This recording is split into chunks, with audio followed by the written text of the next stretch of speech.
Welcome to our YouTube channel learn with Nihal.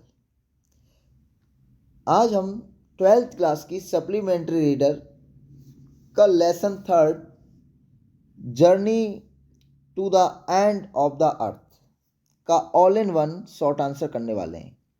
Friends, आपके board exam में अगर इस चैप्टर से 3rd चैप्टर से सप्लीमेंट्री के से अगर कोई भी शॉर्ट आंसर आता है तो आप इसी को लिख के आना। आपको अलग से बहुत सारे क्वेश्चन आंसर याद करने की जरूरत नहीं है, ठीक है। Geoff Green was a Canadian explorer and educator.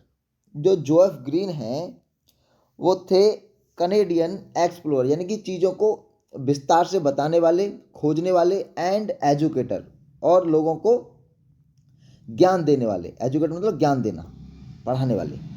He took student on the journey of Antarctica from Madras.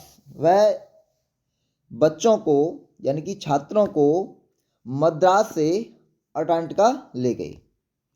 After reaching there, वहाँ पहुँचने के बाद, राइटर फेल्ट, जो हमारी लेखिका हैं, ये चैप्टर जो लिखा है हमारी लेखिका हैं, वो उन्होंने फेल्ट महसूस किया, रिलीफ, राहत की सांस महसूस की।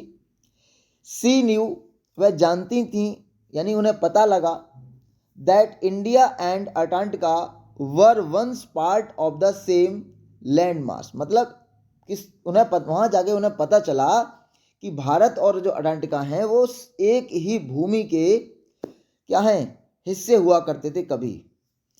द प्रोग्राम, एक प्रोग्राम था स्टूडेंट ऑन आइस, ये प्रोग्राम का नाम है स्टूडेंट ऑन आइस।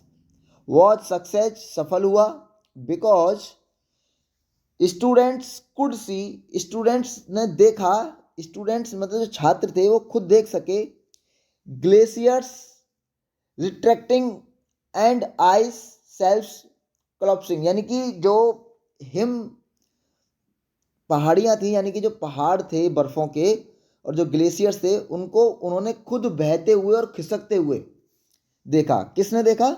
विद्यार्थियों ने। दोस्तों, यहाँ इसकी आपको मैंने हिंदी दी है, हिंदी आपको एग्जाम में नहीं लिख के आनी है, बस ये आपको जस्ट समझने के लिए फ्रेंड्स, कि अगर आपको इंग्लिश में समझ में नहीं आता है तो आप हिंदी भी उतार लें। तो जोएफ ग्रीन कैनेडियंस खोजकर्ता और शिक्षक थे। वह बच्चों को मद्रास से अंटार्कटिका की यात्रा पर ले गए। वहाँ पहुँचने के बाद लेखिका को राहत महसूस हुई। उसने जाना कि भारत और अंटार्कटिका कभी एक ही ज़मीन का टुकड़ा हुआ करते थे। लैंड मास का मतलब होता है किसका टुकड़ा? लैंड मास मतलब जमीन का टुकड़ा। प्रोग्राम सफल हुआ क्योंकि विद्यार्थियों ने अपनी आंखों से हिमानियों को, हिमानी मतलब जो हिमखंड होते हैं, को खिसकते हुए और हिमखंडों को टूटते हुए, कोलैप्सिंग मतलब जो पहाड़ वगैरह टूटते हैं ना, तो उसकी मीनिंग होती है हर चीज़ ब्रेक नहीं होती है टूटना, तो कोलैप्सिंग, तो हिमखंडों को टूटते हुए देखा। जो हिमखंड मतलब पहाड़ हो जाते हैं, किसके पहाड़? बर्फ़ों के पहाड़ों को। तो अगर दोस्तों आपको वीडियो अच्छी लगी है तो वीडियो को लाइक करें और चैनल को सब्सक्राइब करें। Thank you guys.